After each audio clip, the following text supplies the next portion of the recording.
Profit and loss का सवाल है। एक व्यापारी ने किसी वस्तु को 20% हानि पर बेचा। मान लेते हैं कि क्रय मूल्य कितना है, 100 रुपया, 100 यूनिट है, कितना है, 100 है। खरीदा गया है 100 में और 20% के हानि पर बेच रहा है। 20% के हानि पर बेचेगा तो कितने में सामान को बेचेगा? 100 का 20% कितना होता है, 20, यानी हानि तो कम में बेचेगा, 20 कम में बेचेगा, तो कितने में बेच रहा है, 80 में बेच रहा है, तभी तो 20% का लॉस होगा। यदि उसने उसे 240 रुपये अधिक में बेचा होता तो 10% का लाभ होता। 10% का अब लाभ कमाना है तो कितना हो जाएगा, 100 का 10% क्या होता है, 10, तो 10 क्या होगा, अधिक होगा। 10% का लाभ कमाएगा तो कितने में बेचेगा सामान को, 110 में।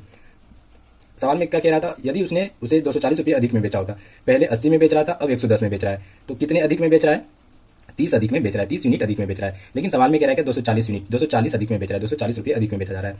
तो 240 जो हो गया, 30 यूनिट का वैल्यू हो गया, तो 30 से क्या करना होगा, भाग देना होगा।